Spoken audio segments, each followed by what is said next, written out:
Hey everybody, welcome to my channel. Thomas here. Today I need to do some little bit of brake work on the Audi Q5, so I thought I'd take you along. I'm probably not going to do a lot of showing you what to do because brakes are really pretty simple. I'm just going to highlight a couple of things that might be unique to the Audi or might be a challenge, so stick around. Alright, the first thing I want to talk about is this little lug nut cover. It's in there with some tension springs that make it a little bit of a challenge to get out. So just take a little screwdriver and you can pry it out, and you can see it's just clipped in there with a spring, but it's kind of a pain. One other thing that's really nice if you're working out in your garage and it's 40 degrees outside and you know, the heaters haven't heated up your garage quite enough yet, is if you have a wonderful wife who makes you some hot chocolate. That helps. If you don't have a wife, husband, boyfriend, girlfriend, child, Uber, is there Uber hot chocolate? There should be Uber hot chocolate. Trademark. Alright, so once you've gotten the wheel off, which sometimes they can stick, you can take all the lug nuts out and it doesn't want to come off, so a little rubber mallet and some gentle persuasion, the wheel will come off.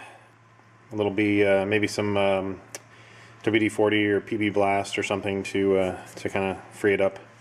The caliper here I've already loosened. There's just two bolts, top and bottom, 13 millimeter, and then that's free from here. The next challenge is the brake sensor that connects into the brakes. So you gotta get that off. There's a clip here, you just push in and pull that out, and then this guy you twist and then it falls right down. Alright, so this guy just kind of clips into a little nub and it twists and drops right down.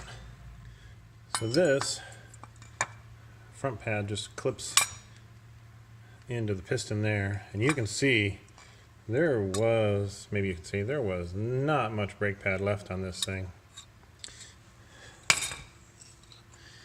And this one has a little nub that goes into the caliper there.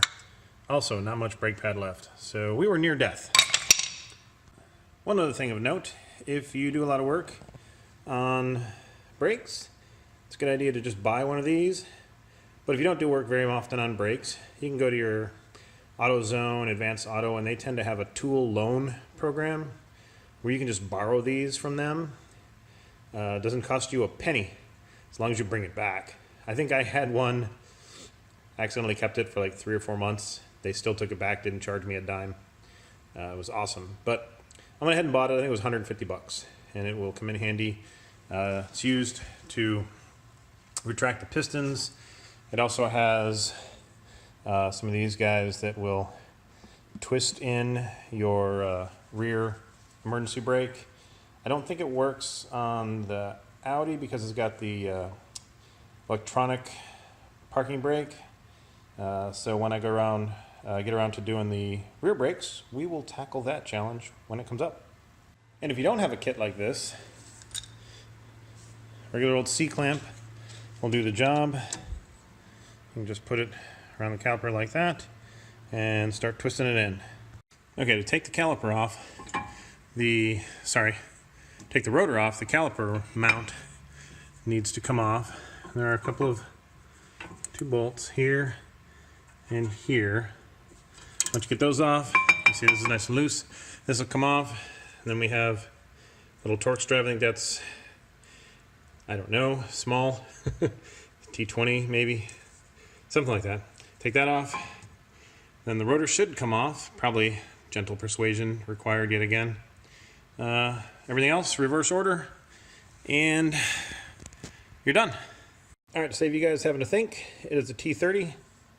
At least on my model. That seems to be the one. So this is what it looks like when the rotor comes off. Mine required a lot of gentle persuasion.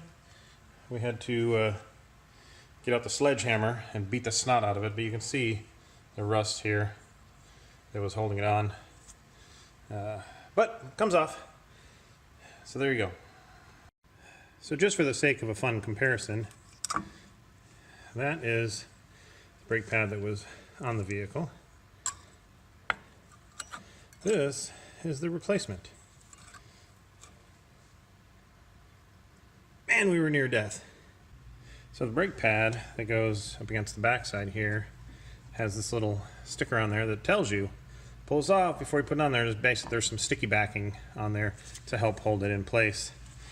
So make sure you do that. Also clean this off as best as you can so it can adhere to something. Of course, this one, he just pushes into the piston like that. Okay, so that's pretty much it. Just get the brake pads back on, put the caliper back in place, put the wear sensor clip it back in to itself, put it in the housing, tighten everything down, put your wheel back on, and don't forget to do the other side. One last thing I'd like to mention, the Lug Nut Torque specification is 140 Newton meters, which is about 104 foot-pounds. So make sure you properly torque your lug nuts. I know that with the BMW I had, if they weren't torqued correctly, it could warp the rotor and do damage. 105 foot-pounds or 140 Newton meters. One last thing I'd like to remind you, don't forget to put the little clips back on to the caliper.